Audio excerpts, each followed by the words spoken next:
নমস্কার, আপনাদের সবাইকে স্বাগত আমাদের এই পডকাস্ট কালকের থেকে বেটারে, যেখানে আমরা বাংলায় সাইকোলজির বিভিন্ন টপিক নিয়ে আলোচনা করি। আজকে আমার সঙ্গে আবার ফিরে এসেছে জয়দিদি, আমাদের রিলেশনশিপ এক্সপার্ট। আর আমরা আজকে কথা বলবো আমাদের আগের পডকাস্টেরই একটা কি বলবো, একটা এক্সটেনশন হিসাবে, যেখানে আমরা আরো বেশি রিলেশনশিপ মিথ নিয়ে আলোচনা করব। এর আগের পডকাস্ট আপনারা অনেকে শুনেছেন এবং অনেকে শেয়ার করেছেন, খুব ভালোবাসা দিয়েছেন এবং আরো অনেক আইডিয়া দিয়েছেন। সেখান থেকেই আমাদের এই আজকের পডকাস্টের এপিসোডটা আমরা শুরু করছি। আর নমস্কার সবাইকে। নমস্কার সবাইকে, আপনাদের সবাইকে স্বাগত। আপনারা আমাদেরকে এত ভালোবাসা দিচ্ছেন, যার জন্য আমরা আবার নতুন নতুন করে পডকাস্ট করার সাহসটা তৈরি করতে পারছি। আর আপনাদের আগের যে রিলেশনশিপ নিয়ে আমাদের যে কাজটা হয়েছিল, সেই তারপরে যে পার্টটা আপনারা সবাই চেয়েছিলেন, ওই জন্যই আবার আমরা এলাম বাকিটা আপনাদের সঙ্গে গল্প করার জন্য। আগের দিনে আমাদের শেষ রিলেশনশিপ মিট যেটা নিয়ে আলোচনা করেছিলাম, সেটা ছিল যে আমি ভালোবাসা দিয়ে কাউকে চেঞ্জ করতে পারি কিনা।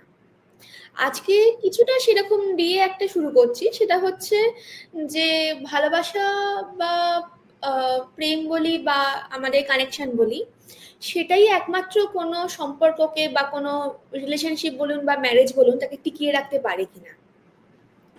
মানে শুধুমাত্র একজন আরেকজনকে ভালোবাসে বলেই যে তাদের রিলেশনশিপ বা ম্যারেজ যে সাকসেসফুল হবে বা পিসফুল হবে, হেলদি হবে, সেইটা কিনা।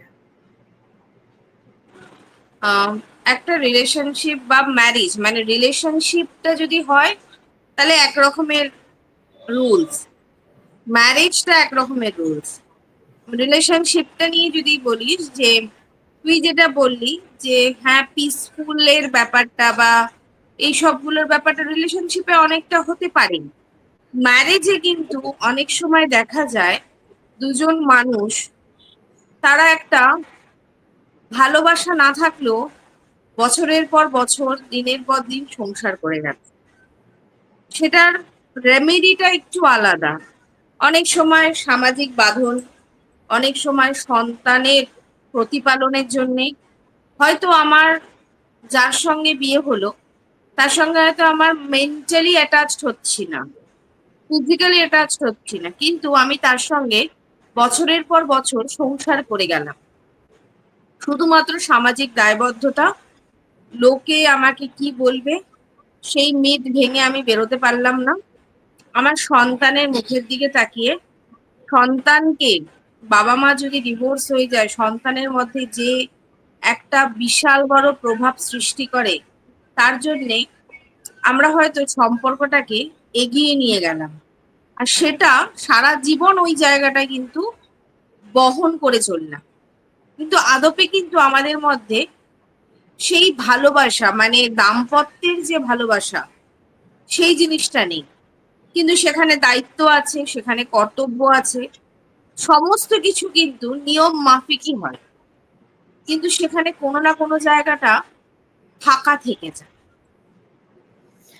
তুই কি এটাই? সেক্ষেত্রে একটা কথা, হ্যাঁ, একটা কথা মনে পড়লো যে আমার কিছু কিছু ক্লায়েন্টকে দেখেছি বা চারপাশেও দেখেছি যে রিলেশনশিপের ক্ষেত্রেও ব্যাপারটা কিছুটা হচ্ছে, মানে আমার তার উপর ফিলিংস নেই বলে যে ছেড়ে চলে যাচ্ছি, সেইটা সব সময় হচ্ছে না। মানে এরকমও হচ্ছে যে পরিষ্কার বোঝা যাচ্ছে যে তাদের দুজনেরই কারোর ফিলিংসটা নেই, কিন্তু তারা ছেড়ে যেতে ভয় পাচ্ছে, কারণ ফিউচারে তারা কি হবে সেই নিয়ে একটা ভয় তো আছেই। প্লাস আরেকটা, ওদের মধ্যে জেদ চেপে যাচ্ছে মাঝে মাঝে যে আমি শেষ অবধি দেখবো, এরপরে একদম কি হবে, কতটা খারাপ হতে পারে সেটা দেখবো, কিন্তু ভালো হওয়ার কোনো এক্সপেকটেশন নেই। না, অনেক সময় না সম্পর্কের মধ্যে না মায়া পড়ে, মানে আমরা অনেক সময় ভালোবাসার মায়া এই দুটোকে না ডিফার করতে পারি না। আমরা যাকে ভালোবাসছি, আমরা অনেক সময় ভাবি যে তাকে আমি ভালোবাসি, কিন্তু তাকে আমি ভালোবাসছি না, তাকে আমি মায়াতে, মানে মায়াটা আমার তার প্রতি বেশি, তার ফলে আমি তাকে ছেড়ে যেতে পারছি না। মানে আমি যদি চলে যাই তার কি হবে, সে হয়তো আমার প্রতি ডিপেন্ডেন্ট, বা আমি হয়তো তার প্রতি ডিপেন্ডেন্ট, কিন্তু আমরা মায়ার বাঁধনে এমনভাবে বেঁধে গেলাম যে ভালোবাসা না থাকলেও হয়তো আমরা সম্পর্কটাকে টেনে নিয়ে গেলাম। যে চেপে যাওয়াটা একটা আলাদা, মানে এখানে না অনেক রকমের অনেক কিছু মানে ফ্যাক্টর কাজ করে, মায়ার ব্যাপারটা ফ্যাক্টর কাজ করে। সেকেন্ড থিং, আমি আমার পার্টনারকে বা আমি আমার হাজবেন্ডকে বা আমি আমার ওয়াইফকে ছাড়বো না। আমি যদি ওকে ছেড়ে দিই তাহলে সে ভালো থাকবে, আমি সেই ভালোটা দেখবো না। একটা রিভেঞ্জ কাজ করে, একটা রিভেঞ্জের ব্যাপার কাজ করে। দেখবি যে অনেকে আছে, আমি যদি আমি তাকে ছেড়ে দিই, সে হয়তো মানে সেও ভালো থাকবে, আমিও ভালো থাকবো, কিন্তু আমি রিভেঞ্জের জন্য আমি ছাড়বো না। মানে ভালোবাসা থাকলেই কিন্তু প্রতিহিংসা জন্ম নেয়। আচ্ছা, আমরা মনে হচ্ছে আমাদের মিথের পয়েন্ট থেকে একটুখানি প্যারালাল গেলাম। আমাদের মিথের পয়েন্টটা ছিল যে প্রেম বা ভালোবাসা একাই কোনো রিলেশনশিপকে বা ম্যারেজকে সাস্টেন করতে পারে কিনা, মানে দুজনের মধ্যে হয়তো কোনো কম্প্যাটিবিলিটি যাকে বলে নেই, তাদের হয়তো টোটাল আর্থসামাজিক পরিবেশ থেকে শুরু করে লাইফস্টাইল হ্যাবিট সবই হয়তো আলাদা, কিন্তু তাদের মধ্যে সেই কানেকশনটা আছে, সেই তাদের মধ্যে অ্যাট্রাকশনটা আছে, তাতে তারা শুধুমাত্র সেইটা দিয়েই তারা ফিউচারে স্টেবল লাইফ লিড করতে পারবে কিনা। না, তুই যদি এটা বলে থাকিস তাহলে আমি হয়তো কিছুটা ভুল বুঝছিলাম। তুই Actually, যেটা বলছিস, ভুল হলো না, প্যারালাল হলো, সেটারই অন্য একটা দিক হ্যাঁ নিয়ে বলো। প্যারালাল হলো, কিন্তু তুই যেটা বলছিস যে আমার মধ্যে ধর আমার পার্টনারের সঙ্গে আমার কোনো মিল নেই, হুম, কিন্তু আমি তার সঙ্গে সম্পর্ক করছি, তার সঙ্গে আমি থাকছি, তার সঙ্গে ভালো লাগছে, হয়তো সে বিরিয়ানি খেতে ভালোবাসে, আমি চাইনিজ খেতে ভালোবাসি, বা হ্যাঁ, আমার আপব্রিঙ্গিং তার আপব্রিঙ্গিং এর মধ্যে অনেক ডিফারেন্ট, তার সামাজিক প্রেক্ষাপট আলাদা, আমার সামাজিক প্রেক্ষাপট আলাদা, কিন্তু দেখা গেল যে আমরা কিন্তু ভবিষ্যতে যখন সম্পর্কে এলাম বা আমরা যখন যেখানে স্টে করলাম, সেখানে থাকলাম, সেখানে গিয়ে দেখালো যে খুব হ্যাপি ম্যারেড লাইফ আমরা লিড করছি। এই যে আমাদের আলাদা আলাদা চয়েস থাকলেই যে আমরা একসঙ্গে থাকতে পারবো না, সেটা কিন্তু নয়। সেখানেও কিন্তু রেসপেক্ট থাকছে। আমি যদি তার ভালো লাগাকে পছন্দ করে গ্রহণ করি, সে যদি আমার ভালো লাগাকে পছন্দ করে গ্রহণ করে, আমার আপব্রিঙ্গিং কেমন সে যদি সেইটুকুনি ফিল করে, বা তার আপব্রিঙ্গিং কেমন সেটা যদি আমি ফিল করি, তাহলে আমার মনে হয় সম্পর্কের মধ্যে কখনোই ফাটল ধরবে না। এরকম অনেক অনেক মানুষ আছে যাদের মানসিকতা, তাদের ভাবনা চিন্তা, তাদের চরিত্র, সমস্ত কিছুই আলাদা। কেউ হয়তো খুব মিশতে ভালোবাসে, কেউ হয়তো খুব মিশতে ভালোবাসে না। ইন্ট্রোভার্ট বা এক্সট্রোভার্ট যারা, তাদের মধ্যে কি মিল হয় না? তাদের মধ্যে কি বিবাহ হয় না? তাদের মধ্যে কি রিলেশনশিপ হয় না? হয়। হয়তো তারা তাদের মতন ভাবে মিশে, তারা তাদের মতন ভাবে ভালো থাকে। এক হলেই যে আমার মানে মেড ফর ইচ আদার হবে, সেটা কিন্তু নয়। অবশ্যই। আর এখানে একটা খুব বড় পয়েন্ট আমার মনে হচ্ছে যে এই নেগোসিয়েশন আর কোলাবোরেশনের জায়গাটা, সেখানে এই যেটা বললে যে একজন যদি ইন্ট্রোভার্ট হয়, একজন যদি এক্সট্রোভার্ট হয়, তাহলে অবশ্যই ওদের মধ্যে হতে পারে সম্পর্ক বা সাস্টেন করতে পারে, কিন্তু যদি ধরো একজন ঘরকুনো হয় বা তার হয়তো জাস্ট তার বাড়ির ওয়ার্ক ফ্রম হোম হয় বা বাড়ি থেকেই চাকরি হয়, আরেকজনের যদি স্বপ্ন হয় সে ট্রাভেল ব্লগার হবে, সারা পৃথিবী ঘুরে বেড়াবে, পুরো যাযাবরের মতো একটা লাইফ লিড করবে, তাহলে ওদের মধ্যে যদি রিলেশনশিপ টিকিয়ে রাখতে হয় তাহলে দুপক্ষকেই সামনে বসে অনেকটা নেগোশিয়েট করতে হবে। আবার ধরো কারোর যদি এরকম বক্তব্য হয় যে আমার বাড়ির লোকের সঙ্গে পুরোপুরি মানিয়ে চলতে হবে, কিন্তু তার বাড়ির লোক হয়তো এতটাই সম্পূর্ণ অন্য ভ্যালু সিস্টেমে যে যার সঙ্গে মানিয়ে নেওয়াটা আরেকজনের পছন্দ পুরোপুরি নয়, তাহলে সেক্ষেত্রে একটা প্রবলেম। আরেকটা প্রবলেম, যদি ধরো একজন চাইল্ড নিতে চাইছে, আরেকজন যদি চাইল্ড লেস হতে চাইছে, থাকতে চাইছে, এই রকম যদি প্রবলেম হয় তাহলে এইসব ক্ষেত্রে নেগোসিয়েশন করাটা বেশ চাপের।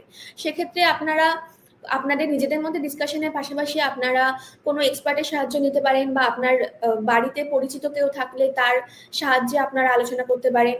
এইভাবে আপনারা ডিসকাস করে দেখতে পারেন যে আপনারা কিভাবে নেগোশিয়েট করলে আপনারা দুজনেই ভালো থাকছেন, দুজনেই আমি থাকতে পারে। তোকে হ্যাঁ, আমি তোকে একটা কথা বলি, এই সুযোগে আমার একটা কথা খুব মনে পড়লো। কম্প্রোমাইজ আর অ্যাডজাস্টমেন্ট, এই দুটোকে না আমরা খুব গুলিয়ে ফেলি। কম্প্রোমাইজ কিন্তু কোনো রিলেশনশিপকে নষ্ট করে দেয়, অ্যাডজাস্টমেন্ট রিলেশনশিপকে কিন্তু খুব স্ট্রং করে। তুই ধর কোনো পার্টনার আছে, কোনো ছেলের আমি ক্ষেত্রে তুই যেটা বললি যে কেউ ঘর কোনো, আর আরেকজন সে হয়তো ট্রাভেল ব্লগার, সে ঘুরতে খুব ভালোবাসে, বেরোতে খুব ভালোবাসে, সেখানে যে পার্টনারটি ঘর কোনো, সে যদি মনে করে যে আমার যে পার্টনারটি আছে তাকেও আমি ঘরের মধ্যে বসিয়ে রাখবো, সেটা কিন্তু ঠিক না। মাঝে মাঝে অ্যাকচুয়ালি তার কথা এই ঘর বল। কোনো ট্রাভেল ব্লগারের থেকে আরো বেশি প্রাসঙ্গিক আমার মনে হলো যে যদি কোনো যে মেল পার্টনার সে যদি চায় যে তার এমন ফিমেল পার্টনার, এমন ওয়াইফ বা গার্লফ্রেন্ড, ওয়াইফ হবে যে ওয়ার্ক ফ্রম, মানে সে বাড়িতেই থাকবে, বাড়িতেই সমস্ত তার ডিভোশনটা দেবে, কিন্তু তার পার্টনার যদি কেরিয়ারিস্টিক হয়, সে যদি বাইরে তার বাইরের অ্যাম্বিশনটাকে বেশি প্রাধান্য দেয়, তাহলেও কিন্তু একটা বড় ক্ল্যাশ হবে। এটা কিন্তু অনেক বেশি প্রাসঙ্গিক এবং আমরা রেগুলার দেখতে পাই এই ফ্যাক্টরটা। অনেক সময় হয় কি যে তুই যেটা বললি যে কেরিয়ারিস্টিক আর নন কেরিয়ারিস্টিক নিয়ে যে সমস্যাটা তৈরি হয়, যে হয়তো পার্টনার চাইছে যে আমার ওয়াইফ ওয়ার্ক ফ্রম হোম করুক, যা ইনকাম করুক সে ওয়ার্ক ফ্রম হোমে থেকে করুক, সংসারটা দেখুক, যেটা বেশিরভাগ ক্ষেত্রে এই সমস্যাটা তৈরি হয়। আর মেয়েটি চাইছে, সে খুব ক্যারিয়ারিস্টিক, সে চায় নিজের ক্যারিয়ারে নিজেকে দাঁড় করাতে, কিন্তু সেখানে একটা ক্ল্যাশ বাজছে। এটাতেই কিন্তু ওই অ্যাডজাস্টমেন্ট আর কম্প্রোমাইজের ব্যাপার। মেয়েটি যদি কম্প্রোমাইজ করে সারা জীবন তার মধ্যে একটা অ্যাঙ্গার ইস্যু কিন্তু তৈরি হবে ভেতরে ভেতরে। সে কিন্তু সবসময় ভাববে আমি তোমার জন্য আমার ক্যারিয়ারটাকে নষ্ট করে দিচ্ছি। এর ফলে যখন কোনো কিছু, দেখ, রিলেশনশিপে ঝামেলা হবে না, অশান্তি হবে না, এটা কিন্তু খুব মানে অপ্রাসঙ্গিক কথা হবেই। হ্যাঁ, সেখানে সে যদি বারবার তার মধ্যে কিন্তু এই জিনিসটা যদি নক করে না তার মনের মধ্যে, যে আমি ওর জন্য আমার কেরিয়ারটাকে নষ্ট করলাম, আমি ওর জন্য আমার কেরিয়ারটাকে নষ্ট করলাম, সেটা না করে আমরা যদি একটু অ্যাডজাস্টমেন্ট করি, পার্টনারের সঙ্গে যদি একটু অ্যাডজাস্টমেন্ট করি যে হ্যাঁ তুমি ওয়ার্ক ফ্রম হোম করছো, তোমার যদি কেরিয়ারিস্টিক হয় ওইটুকুনি টাইম আমি আমার বাড়িটাকে একটু সামলে নেব, তুমি ওইখানটা কেরিয়ারে ফোকাস করো। বা তুই যে বললি ট্রাভেল ব্লগার, সে যদি চায় সে তার মতন ঘুরে আসতেই পারে। এখন তো অনেক হয়েছে যে মেয়েরাও একা একা ঘুরতে যায়, যায় নাকি? এবার যদি পার্টনার মনে করে না আমি আমার ওয়াইফকে কোথাও বেরোতে দেবো না, আমি নিজেও বেরোবো না, আমার ওয়াইফকেও বেরোতে দেবো না, তাহলে তো সেটা কম্প্রোমাইজ হলো, সেই সম্পর্ক তো কখনোই টিকবে না। এবং চাইল্ডের ক্ষেত্রে বা এই টাকা পয়সা আরেকটা ফ্যাক্টর।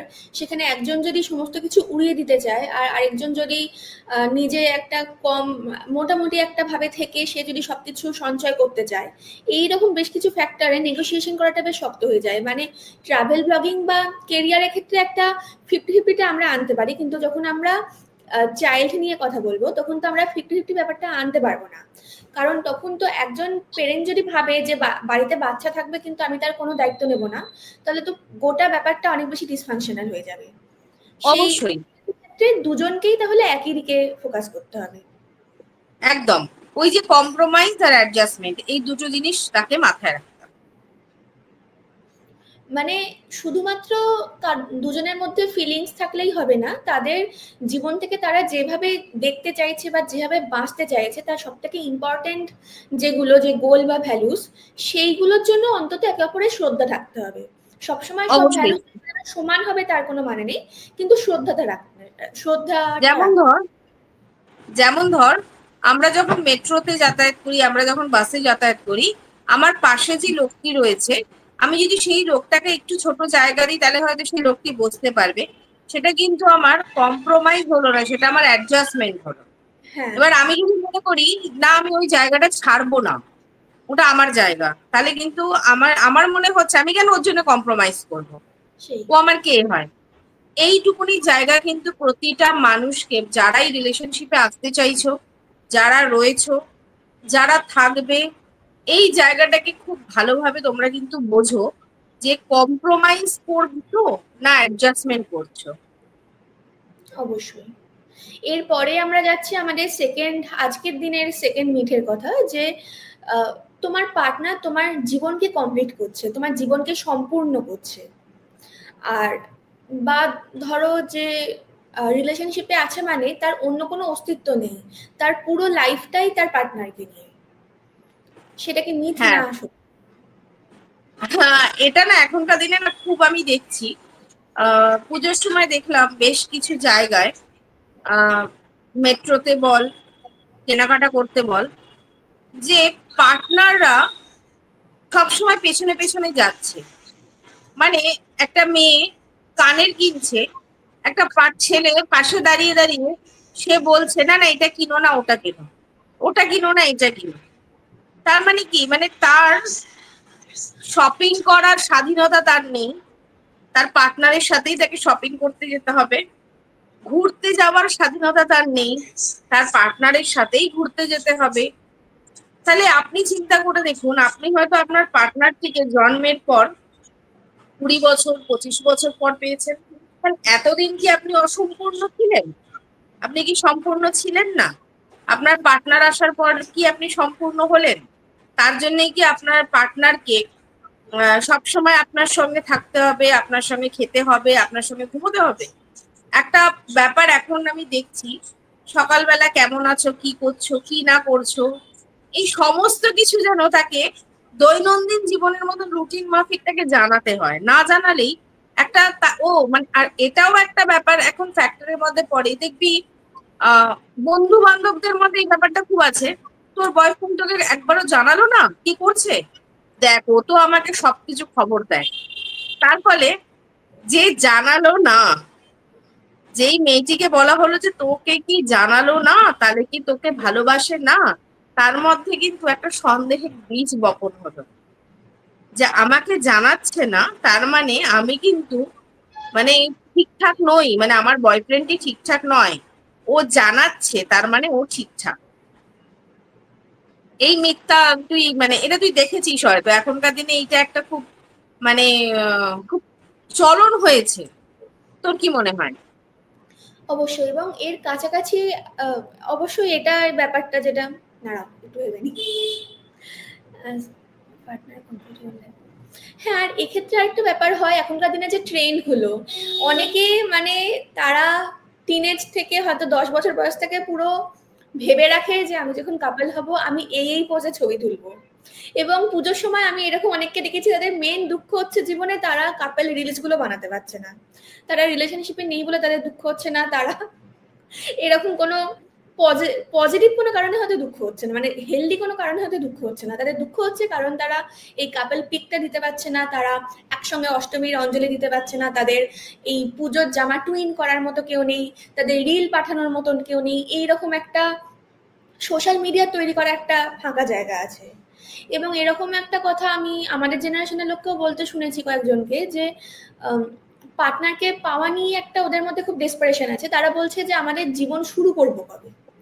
এবার যেন পার্টনারের সঙ্গে থাকলে কাপেল হলে তবেই তাদের জীবন শুরু হচ্ছে, তার আগে যেন তারা একটা মানে এক্সামের আগে একটা প্র্যাকটিস কোশ্চেনের মতো একটা যেন লাইফ লিড করছে। এটা অনেক এটা ক্ষেত্রে হয়তো বা এরকম পপ কালচার থেকে এসেছে, কিন্তু এটা হ্যাঁ, এখনো এটার কারণ, আছে, সেটাই আমার অবাক লাগলো। এটার কারণটাই একটা, তার কারণ হচ্ছে সোশ্যাল মিডিয়া। সোশ্যাল মিডিয়াতে এত ভুরি ভুরি ফটো, মানে এখন আবার নতুন একটা ব্যাপার হচ্ছে গুগল জেমিনি, জেমিনিতে কাপল পিক করে ফটো দিয়ে যদি না আমি আপলোড করলাম তাহলে আমি কিসের ভালোবাসলাম? মানে ফটো, আমার কাপল বা আমার হাজবেন্ড বা আমার ওয়াইফ আমাকে ফটো দিতেই হবে, না হলে সে ফিল করবে না, মানে বাইরের লোকেরা ফিল করবে না যে তোমাকে ভালোবাসে।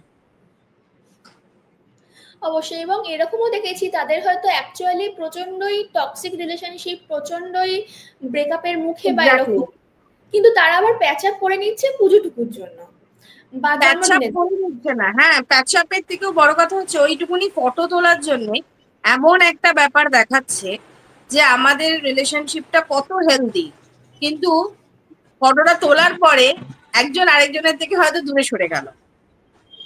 মানে অবশ্যই, এই দেখনদারি, মানে এখন এর ব্যাপারটা হচ্ছে কি, এখন এত দেখনদারি ব্যাপারটা হয়ে গেছে যে মানুষ ওই দেখনদারিতেই বিলিভ করছে, মানে তুমি যদি না দেখাতে পারো দ্যাট মিনস তোমার রিলেশনশিপটা ঠিক নয়। আর তুমি যদি কাউকেই না দেখাতে পারো তাহলে তোমার এক্সিস্টেন্সটাই হয়তো ঠিক নয়। এটা আমি এক্স্যাক্টলি, দেখছি এক্স্যাক্টলি। অনেক স্কুল স্টুডেন্ট পর্যন্ত তারা এমন একটা হতশমি করে পুজোর সময় স্ট্যাটাস দিচ্ছে যেন তারা কাউকে নিয়ে ঘুরতে পারছে না বলে তাদের গোটা পুজোটাই মাটি হয়ে গেল, গোটা জীবনটাই মাটি হয়ে যাচ্ছে, এরকম একটা হ্যাঁ, একটা এক্স্যাক্টলি। মানে এটা এটা না, আমি মানে ইদানিং কালে দেখেছি, মানে আমি একদিন মেট্রো করে যাচ্ছিলাম, একটি মেয়ে, একটি তার বাচ্চা মেয়ে তার বাবাকে বলছে, তুমি অফিসে তুমি পুজোর সময় ছিলে না, আমি কোনো ফটো আপলোড করে স্টেটাসে দিতে পারিনি তোমার আর মায়ের সাথে, আমাকে ভাবছে ওরা যে আমি ঠাকুরই দেখতে যেতে পারিনি। তো মেয়েটির বাবা মেয়েটিকে বোঝাবার চেষ্টা করছে যে তার হয়তো কোনো এমার্জেন্সি সিচুয়েশন ডিউটি ছিল, বলছে যে তুমি ফটো না দিলেই কি আমরা তোমাকে ঘুরতে নিয়ে যাইনি, আমরা তো ঘুরতে নিয়ে গেছি। বলে না, মা নিয়ে গেলে হবে না, তুমি আর মা দুজনে মিলে একসাথে তো ফটো দাও না। ওরা বলছে আমাকে তোর বাবা মা কেন একসাথে ফটো দেয়নি। আচ্ছা, মানে লোকে এবার সত্যি বুঝে দেয়, বলে। মানে হ্যাঁ, বলেন এবার তো। বুঝে দেয় যে ব্যাপারটা কতটা দিকে অন্যদিকে চলে যাচ্ছে একটা রিলেশনশিপে আমাদের। আর লোকে কি সত্যি বলে, মানে সত্যি তারা প্রত্যেকে চেক করে যে কেউ এরকম ছবি দিয়েছে কিনা, মা বাবার সঙ্গে ছবি দিয়েছে কিনা, বন্ধুদের সঙ্গে ছবি দিয়েছে কিনা, পার্টনারের সঙ্গে দিয়েছে কিনা, দিয়ে চেক করে? আমার তো ধারণা যে লোকে ডেফিনেটলি করে, ডেফিনেটলি করে, ডেফিনেটলি করে। আচ্ছা। আর এখানে তুমি এরপরে একটা কথা বললে, একটুখানি আমি বলে দিতে চাই একটা কথা, যে তুমি বললে যারা দুল কিনতে যাচ্ছে কিন্তু পার্টনার তাকে বলছে এটা নিও না ওটা নিও। অনেক ক্ষেত্রে হয় যে যে দুল কিনছে সেই মেয়েটাও হয়তো অনেক ক্ষেত্রে চাইছে তার পার্টনার তারকে হেল্প করুক, বা সে নিজে ডিসিশন নিতে ভয় পাচ্ছে, বা সে নিজে একাও হয়তো কোথাও যেতে সাহস পাচ্ছে না। এবার সেক্ষেত্রে যদি এরকম হয় যে তার এই একা মানে কিছুটা ডিপেন্ড করে থাকাটা, সেটা যদি তার এবং তার পার্টনার দুজনেই যদি সহমত হয়, বা সেখানে যদি একটা অ্যাডজাস্টমেন্ট করে একটা জায়গায় পৌঁছতে পারে, তাহলে কোনো সমস্যা নেই। কিন্তু সেখানে যদি একজনের অস্বস্তি হয় বা তার বিরক্ত লাগে যে আরেকজনের সঙ্গে যেতেই হবে, বা আরেকজন কেন ডিসাইড করেই দেবে, সেইখানেই সমস্যাগুলো তৈরি হয়। এরপর আসছি আমাদের আজকে ৩ নম্বর। হ্যাঁ, কিছু বলছিলে? না না। আচ্ছা, ৩ নম্বর পয়েন্ট, যে রিলেশনশিপের স্পার্ক বা কেমিস্ট্রি বা অ্যাট্রাকশন বলবো না, কেমিস্ট্রি বা স্পার্ক, সেটা চিরকাল থেকে যাবে। একদম প্রথম দিনে যে পেটের মধ্যে গুড়গুড় হয়েছিল, একদম 50 বছর পরেও ঠিক সেটাই হবে। কখনোই হয় না, স্পার্ক তো যায়, কিন্তু স্পার্কটাকে রাখবার জন্য অনেক রকমের টিপস আছে। সেই টিপস গুলো আজকে আমরা এখানে আলোচনা করব না, আমাদের যেটা ওয়েবিনার হবে সেখানে আমরা অবশ্যই আলোচনা করব। এই টিপস গুলো যদি আমরা এখানে আপনাদেরকে বলে দিই, তাহলে আপনারা সেখানে ইন্টারেস্ট পাবেন না। আমি যে বলেছি আপনাদেরকে আগের, করে বলাও যাবে না, সেটা আমরা হ্যাঁ, অনেক আগের ভিডিওতে, হ্যাঁ, বহু হ্যাঁ, রকমের থিওরি নিয়ে আসছি, সেটা সম্ভব নয়। হ্যাঁ, আগের ভিডিওতেই আমরা আপনাদেরকে জানিয়েছিলাম আমাদের একটা ওয়েবিনার হবে, সেখানে রিলেশনশিপকে কি করে আরো মজবুত করবেন, রিলেশনশিপের স্পার্কটা কি করে খুঁজে পাবেন, তার জন্য টিপস আমরা দেব। সেটা সম্পূর্ণ সাইন্টিফিক্যালি, গ্রাফোলজিক্যালি সমস্ত কিছু হবে। আর স্পার্ক চলে যাচ্ছে। আচ্ছা, আপনি একটা কথা বলুন তো, সোনার হার যেটা লাখ টাকা দিয়ে কিনছেন, সেটা যখন 10 বছর পরে পড়ছেন, সেই সোনার জেল্লা কি প্রথম দিনের জেল্লার সঙ্গে থাকে? থাকে না নিশ্চয়।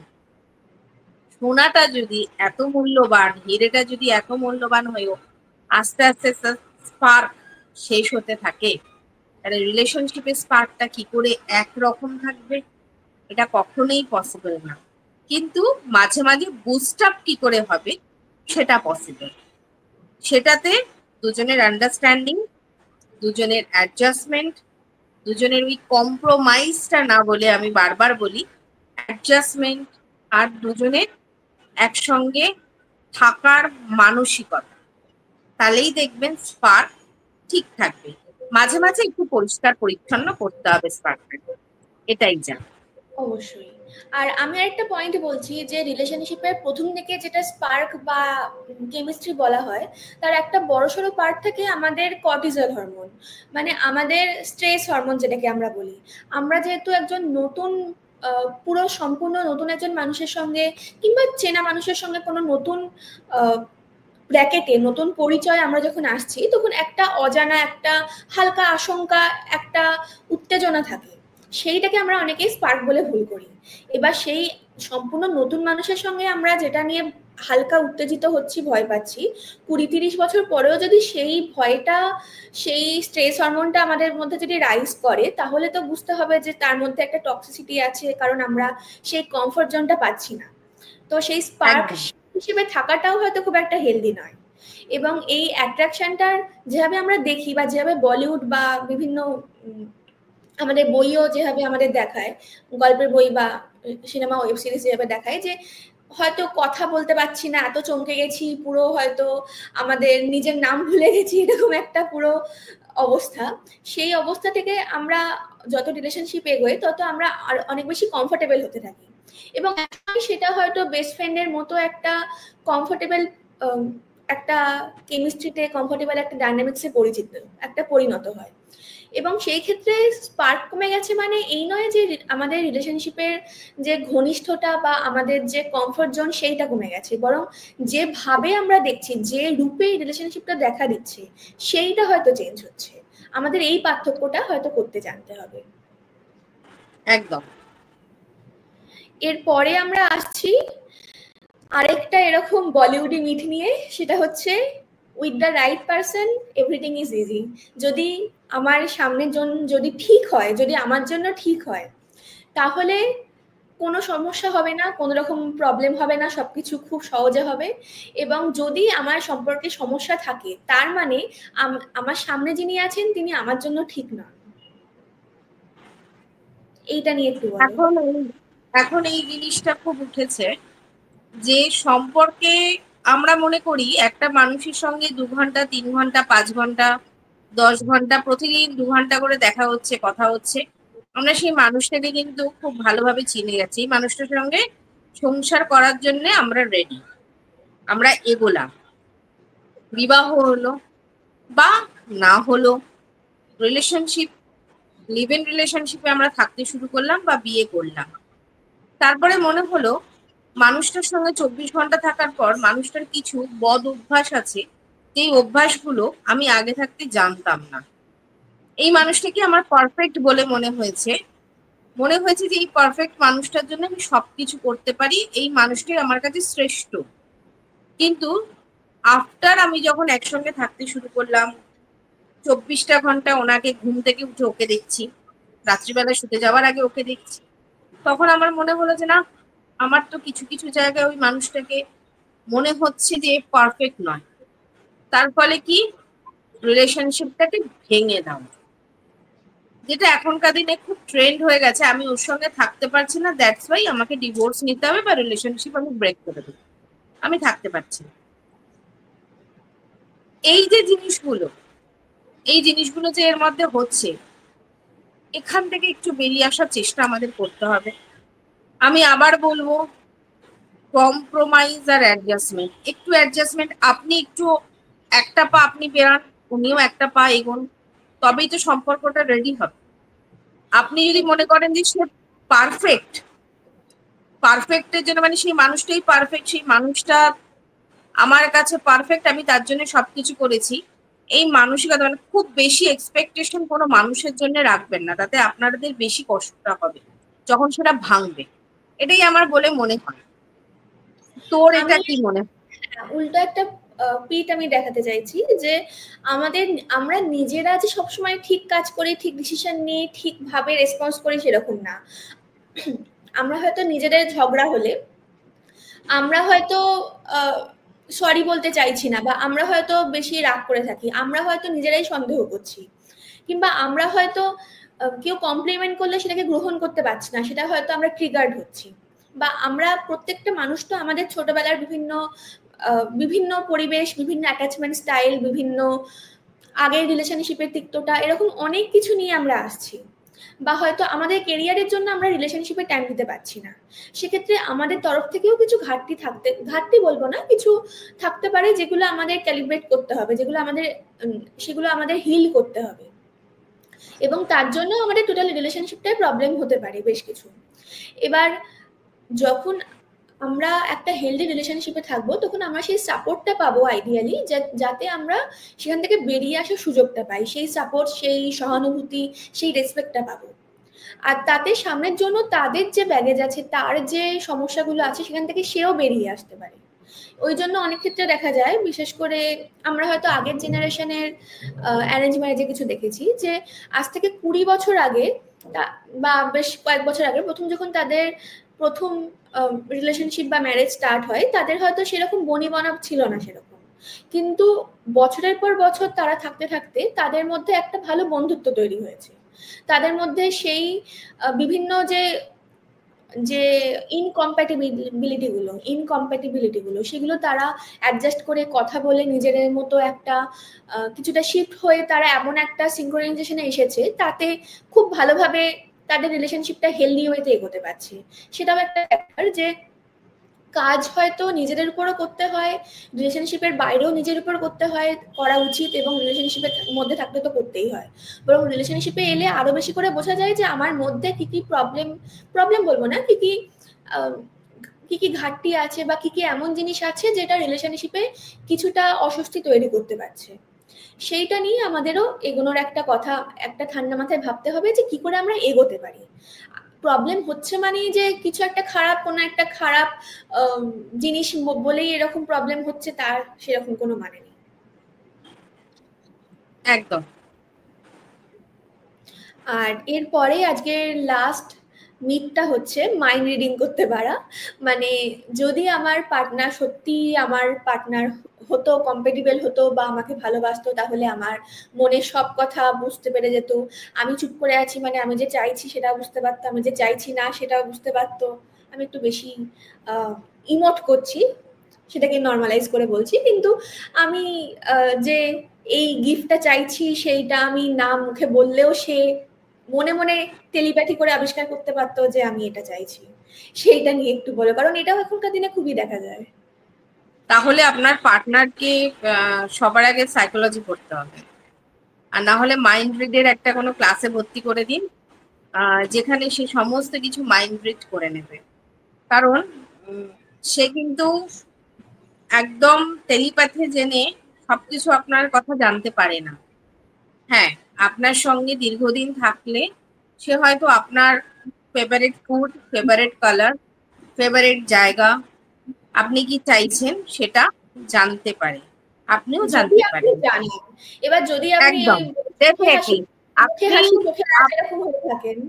হ্যাঁ, যদি আপনার মনে হয় যে আপনি আপনার পার্টনারকে ভালোবাসছেন, আপনার পার্টনারের প্রতি আপনি কনসাস, তাহলে কিন্তু অনেক সময় পার্টনারের চোখ দেখে বোঝা যায় আপনার পার্টনার কি বলতে চাইছে। সেটা কিন্তু আপনাদের মানুষের উপর নির্ভর করে, আপনি আপনার পার্টনারকে কতটা সিরিয়াস নিচ্ছেন সেটার উপর নির্ভর করে। এবার আপনার মনে হলো আজকে আমার চাইনিজ খেতে ভালো লাগছে, আপনার পার্টনারের হয়তো মনে হলো যে সে বিরিয়ানি খাবে, আপনি মনে মনে ভাবছেন, আপনার পার্টনার সেক্টর 5-এ বসে সে বুঝতে পেরে যাবে আপনার চাইনিজ খেতে ভালোবাসছে, তাহলে আমার মনে হয় যে তার কাছে একটা বিশাল বড় একটা ইন্টেলিজেন্সি পাওয়ার থাকা দরকার। এখন যদি কোনো রকমের কোনো এআই এরকম বেরোয় যে যেখানে পার্টনারের মনের কথা জানা যাবে, তাহলে মনে হয় সেটা মানে পুট করে দেওয়া উচিত আপনার পার্টনারের পক্ষে। এটা কখনোই জানা পসিবল না। আপনার যদি কোনো রকমের কোনো কিছু অসুবিধা সেটা আপনি বলুন, আপনার হয়তো কোনো কিছু খেতে ইচ্ছে করছে বা আপনার হয়তো এই জিনিসটা করতে ইচ্ছে করছে, সেটা বলুন। কিন্তু ওই যে আমি বললাম, এমন অনেক পার্টনার আমি সুইগিটা দেখেছি যে তার কি ভালো লাগে, তার কি খারাপ লাগে, তার চোখের তাকানো, তার খাবার স্টাইল দেখে সে বুঝে যায় যে তার কি লাগবে। সেটা মানুষ হিসেবে পরিবর্তন হয় অনেক সময়। 1-2 বছরের সম্পর্কেও বা 1 মাসের সম্পর্কেও কিন্তু খুব সিরিয়াসলি সে সবকিছু জানতে পারে। আবার দেখা যায় 10 বছর 15 বছর সম্পর্কে সে একসঙ্গে থাকছে, একসঙ্গে সংসার জীবন করছে, কিন্তু সে জানতেই পারলো না তার পার্টনারের কোন জিনিসটা ভালো লাগে। এবং সেটা এটা কিছুটা মানুষের উপর নির্ভর করে। একটা ব্রড প্যাটার্নও আমরা খেয়াল করি অনেক সময়, যেরকম আমাদের শুধু পার্টনার কেন বন্ধুদের সঙ্গেও হয়। ধরো একজন আমরা জানি খুব রকচটা, এবার সে খুব রেগে যাচ্ছে, সেটা আমরা হয়তো বন্ধু হিসেবে বুঝতে পারি যে এই পয়েন্টে খুব রেগে যাচ্ছে, এরপর হয়তো যে সে যে কথাটা বলবে সেটা হয়তো কারোর পক্ষেই ভালো হবে না, তখন হয়তো আমরা তাকে শান্ত করি বা তাকে অন্য জায়গায় নিয়ে যাই। এই বড় একটা প্যাটার্ন আমরা অবজার্ভ করা, সেটা কিন্তু আমরা যে কোনো সম্পর্কের ক্ষেত্রে করতে পারি। সেক্ষেত্রে পার্টনার যদি আরেকজনকে অবজার্ভ করে, একটা মিনিমাল অ্যাটেনশন দেয় বা সেই একটা বোঝার চেষ্টা রাখে, তাহলে একটা সময় পর এরকম অনেক রকম ঘটনা তারা আঁচ করতে পারে, তারা বুঝতে পারে একটা ব্রড প্যাটার্ন হিসেবে। কিন্তু এই মুহূর্তে আমার ঠিক এইটা ইচ্ছা করছে, সেইটা একমাত্র টেলিপ্যাথি এবং একমাত্র মানে একদম সাইকোলজি সায়েন্স বাদ দিয়ে যা কিছু যদি অস্তিত্ব থেকে থাকে সেইগুলো ছাড়া খুব একটা সম্ভব নয়। একদম, ওই যে বললাম যে মানে আপনার পার্টনারকে তাহলে মাইন্ড রিডের ক্লাসে ভর্তি করে দিতে হবে, যে সে যাতে আপনার মাইন্ডটাকে রিড করতে পারে। আমি একটা এটা মিনিট এডিট এখানে করে ক্লিয়ার দেবে। করতে চাই সাইকোলজি নিয়ে। জয়দিদি যে বললো যে সাইকোলজিতে জানতে হবে, সাইকোলজি ক্লাসে ভর্তি হবে মাইন্ড রিড করার জন্য, সেটা কিন্তু একটা মজা হিসেবে বলা। সাইকোলজিস্টদের কিন্তু আমরা ক্লায়েন্টের মাইন্ড রিড করতে পারি সেটা নয়, আমরা মাইন্ড রিড করে ফেলবো, আপনারা জাস্ট মুখ বুঝে এসে আমাদের সামনে বসবেন সেই রকম এক্সপেকটেশন দিয়ে কাউন্সিলিং এ যাবেন না। এটাও একটা মিথ হ্যাঁ, হিসেবে আমি বাস্ট করে রাখছি। মানে হ্যাঁ, এটাকে অবশ্যই কিন্তু আমি একটা মানে একটা জোকস বলেই কিন্তু আমি বললাম যে যেটা মানুষের মিথ, যে সাইকোলজির কাছে আমি যাব, সে আমার মাইন্ড রিড করে নেবে, সে সবকিছু জেনে নেবে। এটা হয়, মানে আমি এরকম অনেক দেখেছি যে আপনার সঙ্গে কথা বলা যাবে না, আপনি তো সাইকোলজিস্ট, আপনি আমার সব মনের কথা জেনে যাবেন। আমি এরকমও অনেকের কাছ থেকে শুনেছি, ওই জন্য জাস্ট এটা জোক মানে জোকস করলাম আপনাদেরকে। এটাই বললাম যে আমি বললাম যে 18 বছর একসঙ্গে থাকার পরেও বা 19 বছর 22 বছর থাকার পরেও মানুষ কিন্তু বুঝতে পারে না আপনার পার্টনার যখন রেগে যাচ্ছে তখন সেখানে চুপ থাকতে হয়। আপনার পার্টনার যদি মানে একরোখা হয় তাহলে তাকে বারবার কোনো কিছু না বলা, এটা কিন্তু বোঝা যায় না। আবার অনেক ক্ষেত্রে 1 মাস 2 মাস 3 মাসের সম্পর্কে আপনি আপনার পার্টনারকে এতটাই অ্যাটেনশন দিচ্ছেন, এতটাই আপনি অবজারভেশন পাওয়ারটা আপনার এতটাই বেশি ফোকাসড আপনার পার্টনারের প্রতি, যে আপনি ফিল করতে পারছেন আপনার পার্টনার কোন জায়গায় কোনখানে কতটা রেগে গেলে কোনখানে আপনাকে চুপ থাকতে হয়। এই জিনিসটা প্রতিটাই একটা মানুষ বা একটা ব্যক্তির উপর নির্ভর করে, আপনি কতটা তাকে অবজারভেশন করতে চাইছেন। রিলেশনশিপ মানে কিন্তু ওই 1 ঘন্টা 2 ঘন্টার অবজারভেশন না। রিলেশনশিপ মানে একটা মানুষকে কিন্তু সামগ্রিকভাবে অবজারভেশন করা। যদি আপনার মন চায় সেই মানুষটাকে আপনি ভালোবাসবেন, যদি আপনার মন চায় সেই মানুষটার সঙ্গে আপনি থাকবেন, 3-4টে মিথ বা 3-4টে জিনিস একটু নজরে রাখবেন। যেহেতু আমরা একদম শেষের দিকে চলে এসেছি, ওই জন্য বলছি, প্রথম, সম্পর্কটা যেন বন্ধুত্বপূর্ণ হয়। আপনি আপনার পার্টনারকে বন্ধুত্বের মতন যেন মিশতে পারেন। কোনো কথা যেন আপনার মনে না হয় যে এই পার্টনারকে আমি যদি বলি তাহলে সে জাজমেন্টাল হয়ে গিয়ে আমাকে অপোজিটে আমাকে একটা কোনো রকমের কোনো কিছু সাজেশন দেবে, আমাকে জাজমেন্ট করবে, আমাকে বলবে তুমি কেন এই কাজটা করেছো। সেকেন্ড, ট্রাস্ট, বিশ্বাস। পার্টনারকে এতটাই বিশ্বাস করুন যাতে সে কোনো রকমের কোনো ভুল কাজ করতে গেলে দুবার ভাবে। এবং বিশ্বাসটা আস্তে আস্তে গ্রো করতে দিন, বিশ্বাসটা প্রথম দিনেই করবেন না, তাকে একদম সুযোগ দিন তার প্রমাণ করার। একদম। আর 3 নম্বর, একটু অ্যাডজাস্টমেন্ট। দেখবেন সম্পর্কের তারতম্যের একটা না অন্য রকমের আপনারা মজা পাবেন। তখন প্রতিদিনই মনে হবে ভ্যালেন্টাইন্স ডে। আর বাকি যেসব টিপস, সেগুলোর জন্য অবশ্যই নিচে দেওয়া লিঙ্কে গুগল ফর্মে গিয়ে আপনারা ফিল আপ করুন এবং আমাদের ওয়েবিনারে আপনারা আসুন, তাহলে এবং জানতে পারবেন রিলেশনশিপে নানান রকমের ট্রিক্স। এবং আমাদের পরিচয়ের ফেসবুক পেজের লিংক আমি দিয়ে রাখবো, সেখান থেকে আপনারা ফেসবুক পেজ ফলো করতে পারেন যে ওয়েবিনারে বিভিন্ন আপডেট নিয়ে। এবং আরো বিভিন্ন আমরা যে কাজ করছি, বিভিন্ন আমরা স্কুলে বা বিভিন্ন ক্লাবে গিয়ে আমরা বিভিন্ন সাইকোলজিক্যাল সেমিনার আমরা অর্গানাইজ করছি বা ওয়ার্কশপ অর্গানাইজ করছি, সেই নিয়েও জানতে পারবেন। এবং আরেকটা কথা, আমাদের লাস্ট পয়েন্টে একটা প্রসঙ্গ এলো যে আমরা সবসময় আমাদের পার্টনারকে জানান দিতে পারি না যে আমাদের এইটা দরকার, আমরা সেই কমিউনিকেশনটা করতে পারি না, বা শুধু অবজার্ভ করেও আমরা সবসময় বুঝতে পারি না যে পার্টনারের কোনটা দরকার বা আমার কি বা করা উচিত। তার জন্য কিছু কিছু স্কিল ডেভেলপ করতে হয়, আমাদের ইমোশনাল কোশেনকে বাড়াতে হয়। সেই সব স্কিলগুলো নিয়ে আমরা এই ওয়েবিনারে আলোচনা করব। তাই আপনারা অবশ্যই। অবশ্যই আসুন এবং আপনাদের ফিডব্যাকের জন্য আমরা ওয়েট করে আছি। আজকের ওয়েবিনারটা, আজকের এপিসোডটা কেমন লাগলো অবশ্যই জানান কমেন্ট সেকশনে। ভালো লাগলে এই এপিসোডটাকে লাইক শেয়ার আর এই চ্যানেলকে সাবস্ক্রাইব করতে ভুলবেন না। আর দেখা হচ্ছে খুব তাড়াতাড়ি। ততদিন ভালো থাকুন, সুস্থ থাকুন, কালকের থেকে বেটার থাকুন। নমস্কার, ভালো থাকুন, সুস্থ থাকুন।